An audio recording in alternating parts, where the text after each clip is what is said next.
Good evening, guys, and everyone else. Today we join you in San Jose, but we're actually going to be talking about our first 2 days in Monteverde.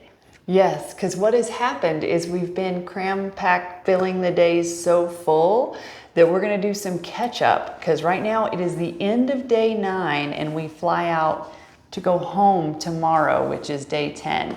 So we're backtracking and going to tell you about day 6 and day 7, which was our first 2 days in Monteverde. Right. And in case we forgot to tell you, welcome to Indie Life Adventures. So, the first day we were in Monteverde, we traveled there from La Fortuna. So we booked this excursion with our La Fortuna hostel, which was, what was it called? It's called the boat bus, or I think the hostel. Oh, the hostel. The Santa Fe hostel? Yes. The one in La Fortuna? Yes. And so, as aforementioned, it was a bus followed by a boat followed by a bus to arrive in Monteverde. And so that was quite the excursion. It took about 4 hours. I think 3. You think 4? I think 4. Let's go with 3.5. They said it was going to be 3, but then it was 4. Okay. And we stopped along the way at a soda. Which, tell our audience, what is a soda? Little shop with food. Yeah, food like shop. a small local restaurant. Local restaurant, yes. And then we arrived. We checked into Hostel Monkey, and it was very nice. I took some time to just lay down in the outdoor hammock, and then we decided to set out on the town. Right. Because this was our most lenient day. It really had been our most lenient day because the transportation started at 8 a.m. and by the time we got all checked in and settled, it was probably 1:30. Something like that. Something like that. And so what we found out is that the city part of Monteverde is quite petite. It is quite petite. And I was just here 3 years ago, and in my mind, it was larger because we had booked a cabin outside of town.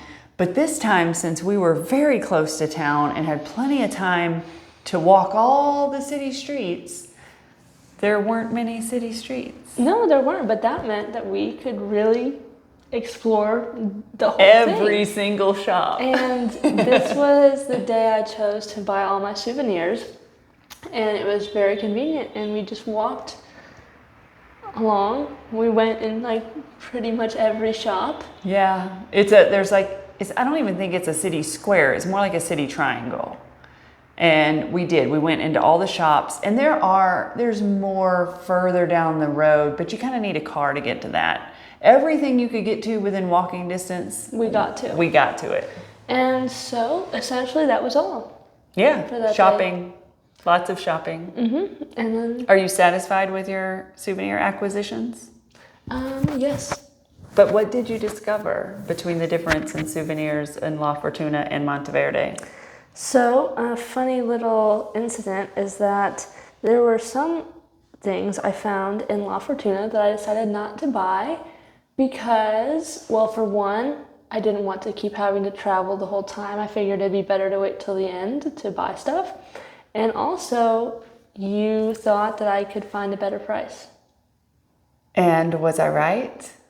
For our purposes, you were not right because no, I was not right. Monteverde is expensive. Is more expensive than La Fortuna. So in all the ways. Every way. In every way, Monteverde is more expensive. Can we count the ways? Souvenirs, restaurants, excursions, taxis, in all the ways. Yes.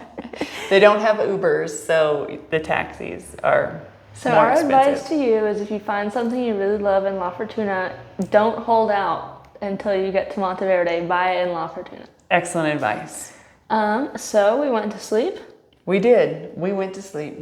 And then in we the woke monkey. up. in the Hostel Monkey. And Hostel Monkey, which we shared with 2 other people. It was a 4 people kind of thing. Yep, 4-person room, 2 bunk beds. The whole time we were there, we had roommates, but the roommates were different. They switched out halfway through. But yeah, it was a great experience. The hostel owner, I'm trying to remember her name. Year, Y-I-R, super friendly, made us breakfast every morning. There was so much community space and so much community happening in this hostel. Lots of groups of people, and they all seemed to be traveling to Nicaragua. Everybody was catching the bus to leave to go to Nicaragua. So it was very active, lots of foreign languages being spoken there. I feel like we really kind of got the hostel vibe. Yeah, so I recommend Hostel Monkey in Monteverde. It's close enough to the city triangle without being in it. Yes, I concur. Is day 7 the one where we slept? No. Okay, well then, scratch that. That's day 8. We this day was awesome. So day 7. Everything we did, the excursions were all booked through a company called Finca Modelo. And I got the idea for this from while we were in La Fortuna. There was a Lonely Planet guide, and I started reading through recommended things to do in Monteverde. And there was a particular feature that this place had that no other place has had, and it made me decide this is where we're going to adventure. And we'll get to that. We will. So we started the day, speaking of cliffs, we went canyoning. Oh, yes. I was like, cliffs. So canyoning. Finca Modelo, we rappelled down some waterfalls, and it was really good. Really fun. How many waterfalls did you rappel down? 6. Thank you for asking. Oh, you're very welcome. Yes, the largest was the 4th one. And some of them were quite small. Some of them, the 4th one was quite large. It was quite large. The last one... oh, yes. The last one was a bit of a surprise. The rope wasn't long enough on purpose because they dropped us into the water, which was pretty fun. Yeah, it was a surprise because you couldn't see, even though there were a total of 6 of us on this excursion, the very last cliff was at such an angle that even from the top you couldn't see what was happening at the bottom. But as each person went, you could hear like a shriek, and we're like, are you okay? What's going on? And it was a surprise, but at the very end you get dropped into a pool of water. Yes. And now, have you been rappelling before? No. Never rappelling. And from what I understand, canyoning is exactly the same as rappelling, but with water. So you're rappelling down a waterfall. So you, again, Tessa, being the daring one, out of all 6 of us, she was the first in line to go down the waterfall.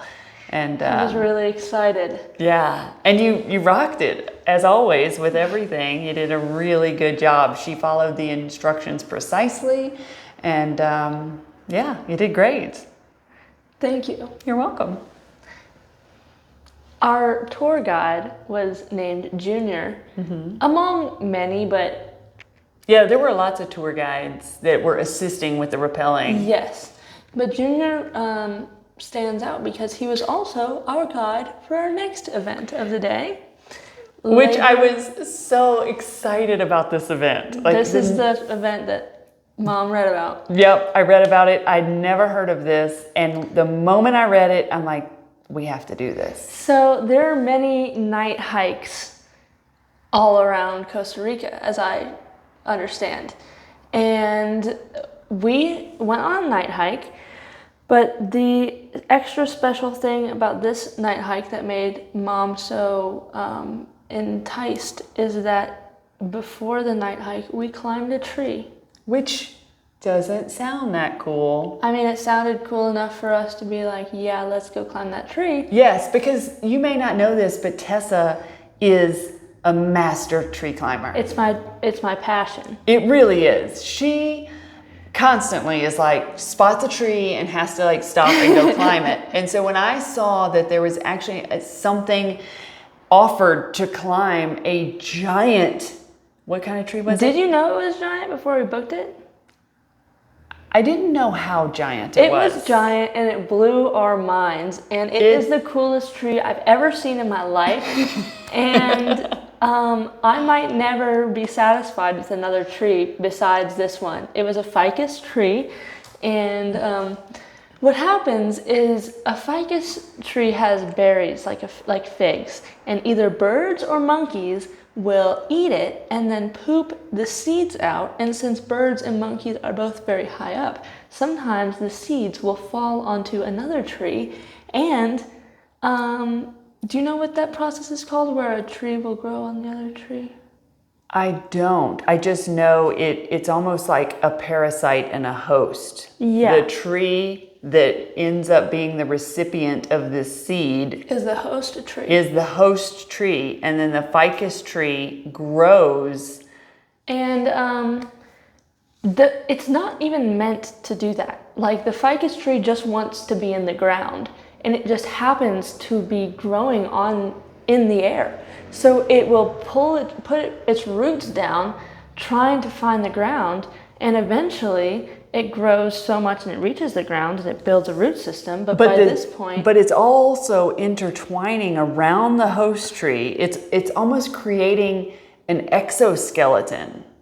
and then it kills the host tree, Yes, it kills the host tree. and the host tree is no more. It rots out, which then creates a hollow ficus tree. And it's just roots. It's roots. And it's Until you get to the tippy top where it's all like a normal blooming tree. It almost looks like a broccoli stalk because you've got at the top all the green leaves, but then it's just a giant long trunk of interwoven roots. It really is an amazing tree. It is. It's an incredible tree. And so we climbed it through the inside. And this is the most terrified I have been on this trip, as far as really pushing my limits of adventure. It was really scary. It was really, I mean, you are tethered. They've got a safety line and you have a hook to it to where if you plummet, it'll stop you. Junior was climbing it with us and he wasn't tethered. He was not tethered. And so the whole time you're climbing, you're looking for handholds and footholds. And in the beginning, it's easy to find them. But as you're going up, they're farther and farther apart. And then what happens when you get to the top? You have to climb then on the outside of the tree. You go outside. And Through it's a not tiny even, hole. it's like you're a worm crawling through a hole and around to the outside to get up on the platform. And as I believe you said, it's like the tree is birthing you. It is. It's like you're being birthed So then, by the tree at the top. this is the scariest part because once So you climb scary. out, you're not already on the platform. No, you're not. And you've got this tether on a line, but you don't even see where the next place you're supposed to go. It's just the instructions are follow the rope because the rope has to stay between your legs and you just don't even know where it's going and you can't see where you're going, but you just follow the rope. And you're like so high up. So high. And it's probably, so you have to turn around to then face the outside of the tree. And it's probably only like 3 or 4 feet That you're outside before you get to the platform? before you get to the platform. But it's terrifying. It's terrifying. And then it was awesome. And then you get to the platform. And it's awesome. And what was waiting for us up on the platform? A rainbow. A rainbow. A rainbow. And this is right at sunset. So it's been drizzling all day, but you get a rainbow and the sunset, and the view is just incredible. It was just amazing. Absolutely amazing. But then it got even more scary. And Tessa, you didn't notice this part. And again, Tessa was the first one to climb up the tree. There's 4 of us at this point. Us and then a couple from Switzerland. Mm-hmm. Yes. And Tessa darts right up and I'm going after her. But then after we go back down, you have to like shimmy back through that hole and climb down. And when we were shimmying back through that hole and right at the top of the tree, I was the most scared because the wind was blowing so hard, the tree was moving. And did you not notice the tree was moving? I didn't notice the tree moving. Oh, it was scary that it the was tree so windy moving. and rainy, though. It was so windy, and all I'm thinking of is, if this tree cracks, we're goners. We're goners. It did seem like a strong tree, though. Oh, it was exhilarating, amazing. I'm going to just go out and say, to me, that tree was the highlight of the 10 days. Like, I loved it. It was something I'd never done before, and it really tested my limits, and I got to do it with you. We highly recommend the tree climb. What is that company called again? Finca Modelo. They're the only one in Monteverde that has the tree climb. We highly recommend it. It was incredible. Because that was not only what we got. Yes, Because continue. We climbed down the tree and we waited for the sun to set because, as mentioned, Junior is taking us on a night hike. Yes, a night nature hike. And I don't know what I was expecting to see, because we had done our own little night nature hike. And so I was expecting to see frogs, really. That's what I was thinking. We were going to see frogs. But we went on the night nature hike, and right out the gate, what do we see? We see an owl. What did we see before the owl? With the UV lights. Oh, scorpions. Scorpions. So apparently, if you have a UV light, scorpions glow. All 40-something species of scorpions. Yes, which means even American scorpions glow. It makes me want to go get a UV light. And I definitely think we should. And it was like it wasn't even hard to find them. He dug in a rotten stump and you could just see the glow. And we saw baby scorpions and a big old scorpion. And then not even, maybe 30 feet down the trail is a huge owl. It was amazing. It was absolutely amazing. I'm sorry, I'm hogging the show. It's okay. The night hike ended up being 2.6 miles through the woods, kind of along the same paths we had took during canyoning. We went and were able to look at the giant waterfall that we had seen. But Junior had a spotting scope and was able to just find remarkable wildlife while we were out and about. It was impressive. Yeah, different kinds of frogs, different kinds of, they look like lizards, but he had a different name for them. A freaking tarantula, like a big, hairy tarantula. I mean, it was amazing. Butterflies, moths. It was cool. It was a great night hike. I thoroughly enjoyed that experience. Yes. And then whenever we booked it, I thought it was just going to be the night hike and the tree climb. There's more. Wait, there's more. We also got dinner. Yes, included. Dinner was included in the price, and I had no idea. And it was at a restaurant that I had never even seen before because we had been stuck to town, and this was way on the outskirts. The restaurant was called Kapi with a K. It was my favorite meal. It was so delicious. I had chicken with a passion fruit sauce that had some kind of spice, and it was divine, absolutely divine. So find Kapi and go get that dish because it was delicious.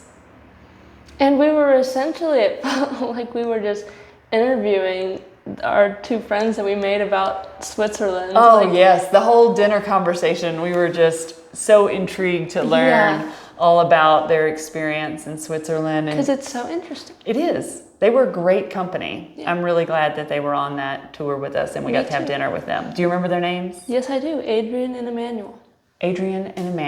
So yes, great guys. Anything else you want to say about our first 2 days in Monteverde? Nope. It was really good, wasn't it? It was a great day. It was a really great day. All right. Well, that concludes this episode. Stay tuned because it won't be long and we'll be telling you about the next 2 days.